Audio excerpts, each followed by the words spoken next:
Hey everyone, my name is Kayla Blakeslee and I host Fort Wayne's Morning News on a radio station here in Fort Wayne called WOWO 1190 AM and 107.5 FM.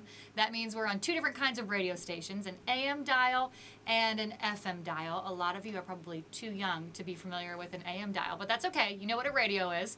I chose to get into this industry because I love the news, and that's what I do here on this radio station. I share all of the news stories that might impact you or your parents or your grandparents. Maybe they'd be stories that impact the food you eat or the money that you have.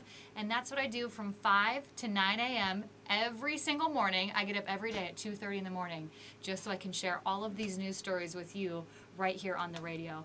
But really the ultimate reason why I chose to do it was just simply because I love the news. I have a desire to share stories that impact you in your daily life. So that's why I'm here. A typical day for me, like I said, involves getting up at 2:30-ish in the morning. I'm usually here to the fabulous WOWO studio by 4 a.m.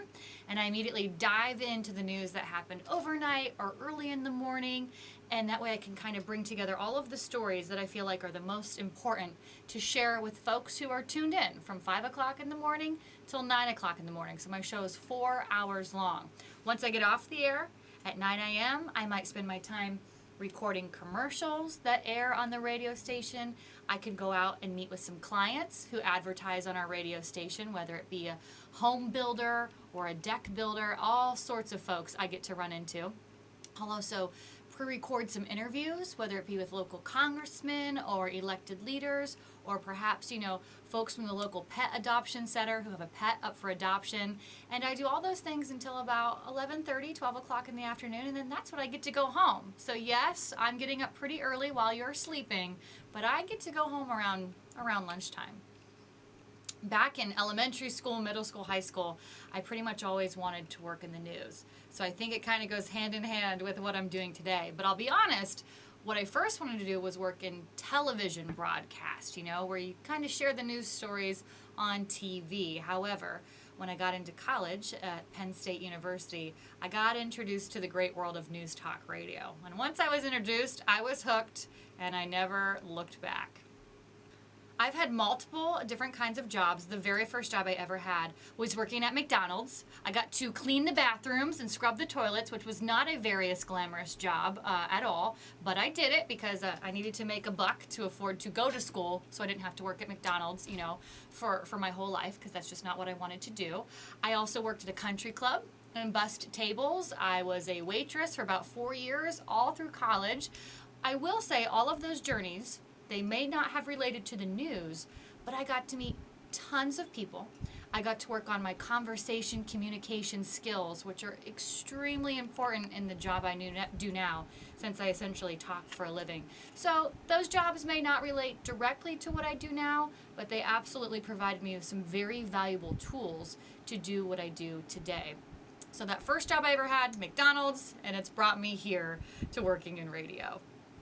Something that might surprise you about my job, most days I get to wear sneakers and leggings to work. Sometimes I'll even roll in with a ball cap. Why? I don't have to dress up because I work in radio. Nobody can see me when I'm doing my job, which is my favorite part of the job. I don't have to wear makeup. I don't have to do my hair. So none of that for me, which might surprise folks. I can wear sweatpants and sneakers to work. I gotta tell you, and I gotta tell you right now, I've been preached at since I was a very, very small child that education is so important, and I still believe that to this day. I ended up going to a really pretty big school back in Pennsylvania called Penn State University, and while I was at Penn State, I studied broadcast journalism the entire time. I got to work for something called the Big Ten Network, which is a sports channel. It was one of the best experiences of my life, and that's when I really learned how to tell a story. So education is so important. It's going to give you all the tools that you need to be successful once you reach your ideal job or your ideal career. So that was my path. What advice would I give to myself if I chose my career path over again? when I was younger? That's a good question. I think I would tell myself that the hustle is worth it. I hustled a lot growing up, like I said, scrubbing toilets from McDonald's to working part-time at the Big Ten Network while I was in school at Penn State. I hustled a lot. I lived out of my car on the weekends to try and cover multiple stories, and I would say it is absolutely all worth it. If I could tell myself that 10 years ago, that's definitely what I'd tell myself.